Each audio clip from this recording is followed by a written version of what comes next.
السلام علیکم ورحمۃ اللہ وبرکاتہ۔ امید ہے کہ سبھی ساتھی خیر و عافیت کے ساتھ میں ہوں گے، اور دعا ہے کہ اللہ تبارک و تعالی سبھی کو خیر و عافیت کے ساتھ میں رکھے۔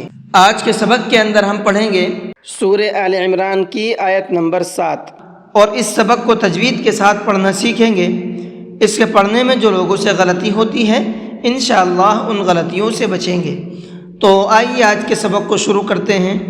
اعوذ باللہ من الشیطان الرجیم، بسم اللہ الرحمن الرحیم۔ هو الذی انزل علیک الکتاب منہ آیات محکمات۔ هو الذی، یہاں پر یہ چھوٹا مد ہے، اس کو مد منفصل کہتے ہیں، اور مد منفصل کو 1 سے 3 الف کے برابر کھینچ کر کے پڑھا جاتا ہے۔ تو یہاں ہم اس کو 1 سے 3 الف کے برابر کھینچیں گے، اور 1 سے 3 الف کے برابر کا مطلب ہے 2 یا 3 سیکنڈ تک اس کو کھینچیں گے۔ آیاتم، یہاں پر غنہ کر کے پڑھیں گے، اس لیے کہ یہاں پر تنوین کے بعد میں میم ہے، اور تنوین کے بعد اگر میم آتا ہے تو وہاں پر غنہ کر کے پڑھتے ہیں۔ اور ہم نے یہاں پر آیت کی ہے، آیت یہاں پر ہے نہیں، تو پھر پیچھے سے لوٹا کر کے پڑھیں گے۔ محکمات ہن ام الکتاب واخر متشابہات۔ ہن کے نون کے اوپر تشدید ہے تو یہاں بھی غنہ کریں گے، ام کے میم کے اوپر بھی تشدید ہے تو یہاں پر بھی غنہ کریں گے، کیونکہ تجوید کا ایک قاعدہ یہ بھی ہے کہ اگر نون اور میم پر تشدید ہوتی ہے تو وہاں پر غنہ کر کے پڑھتے ہیں۔ وَأُخَرُ، خا کو پر کر کے پڑھیں گے۔ فَأَمَّا الَّذِينَ فِي قُلُوبِهِمْ زَيْغٌ فَيَتَّبِعُونَ مَا تَشَابَهَ۔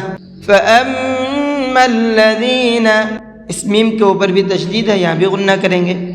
فِي قُلُوبِهِمْ، یہاں پر یہ بڑا قاف ہے، اس کو پر کر کے پڑھیں گے۔ زَيْغٌ، اس تنوین کے اندر اخفا کر کے پڑھیں گے، اس لیے کہ تنوین کے بعد میں فا ہے، اور فا اخفا کے حرفوں میں سے ہے۔ تنوین کے بعد میں اخفا کے حرفوں میں سے کوئی بھی حرف آتا ہے تو وہاں تنوین کے اندر اخفا کر کے پڑھتے ہیں۔ اور یہاں پر ہم نے آیت کی ہے، آیت یہاں پر ہے نہیں تو اب پیچھے سے لوٹا کر کے پڑھیں گے۔ ما تشابہ منہ ابتغاء الفتنة وابتغاء تأویلہ۔ منہ، اس با کو ہلکا سا ڈبل کر کے پڑھیں گے، یعنی کہ قلقلہ کر کے پڑھیں گے، کیونکہ با حروف قلقلہ میں سے ہیں۔ حروف قلقلہ 5 ہیں، قاف، قا، با، جیم، دال، یہ 5 حروف ہیں۔ جب ان میں سے کسی بھی حرف پر جزم آتا ہے تو اس کو ہلکا سا ڈبل کر کے پڑھتے ہیں، جیسے کہ یہاں پر یہ با ہے ان 5 حرفوں میں سے، تو اس کو ہم پڑھیں گے منہ با، اس با کو ہلکا سا ڈبل کریں گے۔ اور یہاں پر یہ بڑا مد ہے، اس بڑے مد کو مد متصل کہتے ہیں، اور مد متصل کو 4 سے 5 الف کے برابر کھینچ کر کے پڑھتے ہیں، تو ہم یہاں پر اس کو 4 سے 5 الف کے برابر کھینچیں گے۔ اور 4 سے 5 الف کے برابر کا مطلب ہے 4 سے 5 سیکنڈ تک اس کو کھینچیں گے۔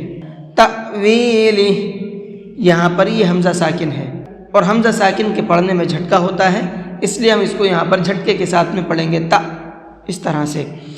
اور ایک چیز اور میں آپ کو یہاں پر بتا دوں، یہاں پر دیکھنے میں یہ الف ہے، لیکن الف ہمیشہ خالی ہوتا ہے۔ اگر اس کے اوپر کوئی حرکت آ جاتی ہے، زبر ہو، زیر ہو، پیش ہو، یا پھر جزم ہو، جیسا کہ یہاں پر یہ جزم ہے، پھر وہ الف نہیں رہتا ہے بلکہ حمزہ بن جاتا ہے۔ تو اب یہاں پر یہ حمزہ ہے اور حمزہ کے پڑھنے میں جھٹکا ہوتا ہے، تو اب اس کو جھٹکے سے پڑھیں گے۔ آج کا سبق یہیں تک رہنے دیتے ہیں، آئیے ایک بار اس کو پڑھ کر کے بھی دیکھ لیتے ہیں۔ هو الذی انزل علیک الکتاب منہ آیات محکمات ہن ام الکتاب واخر متشابہات۔ فأما الذین فی قلوبہم زیغ فیتبعون ما تشابہ